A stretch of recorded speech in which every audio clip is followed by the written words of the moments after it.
বাজার থেকে পশু আনার সময় বা কুরবানি করার সময় পশুর সাথে অনেক বেশি অমানবিক আচরণ করি, এতে করে কিন্তু আপনার কুরবানিটা, পুরো কুরবানির প্রক্রিয়াটাই প্রশ্নবিদ্ধ হয়ে। সবাইকে বলছি আমরা যাতে পশুর সাথে মানবিক আচরণ করি, কুরবানির পশুর সাথে এমন কোনো আচরণ যাতে না করি যাতে ওর কষ্ট না হয়, আমরা যেন এটা খেয়াল রাখি। বিশেষ করে জবাই করার আগে পশুকে ভালোভাবে রশি দিয়ে বেঁধে নেওয়া এবং ছুরিটা যেই ছুরি দিয়ে জবাই করা হবে সেটা খুব ধারালো থাকা। আল্লাহ রাসূল সাল্লাল্লাহু আলাইহি ওয়াসাল্লাম কিন্তু এই দিক নির্দেশনা আমাদেরকে দিয়েছেন। সুবহানাল্লাহ।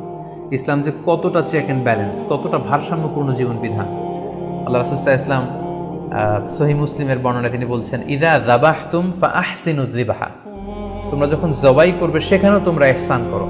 কেননা আল্লাহ তাআলা সব জায়গায় ইহসানকে অবধারিত করেছেন। আমরা জীবনে যাই করব না কেন সেটা ইহসানের সাথে করতে হবে। তো পশুটাকে কিন্তু আমি জবাই করব, স্লটার করব, আল্লাহ রাসূল সাল্লাল্লাহু আলাইহি ওয়াসাল্লাম বললেন যখন স্লটার করবে, জবাই করবে, তখনও সেটার প্রতি ইহসান করে তোমরা জবাই করো।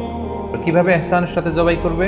ওয়ালিউহিদ্দা আহাদুকুম শাফরাতাহু ওয়ালিউরিহ যাবিহাতাহু, তোমরা তোমাদের ছুরিটা খুব বেশি করে ধারালো করে নাও, যাতে করে খুব স্মুথলি স্লটারিংটা হয়ে যায়, খুব স্মুথলি কুরবানিটা তাড়াতাড়ি হয়ে যায়, যাতে প্রাণীটার কষ্ট না হয়। আমরা প্রায়ই আমাদের ব্যাখেয়ালে বা অবহেলাবশত কুরবানির পশু ট্রাক থেকে নামানো, হাট থেকে নিয়ে আসা, এমনভাবে আমরা কুরবানির পশুর সাথে ট্রিট করি, এতে করে কিন্তু অনেক অমানবিক আচরণ আমাদের দ্বারা প্রকাশ পেয়ে যায়। সো আমরা যদিও এটাকে জবাই করবো, আমরা যেন ইহসানের সাথে জবাই করি, এই বিষয়টা যেন আমরা খেয়াল রাখি।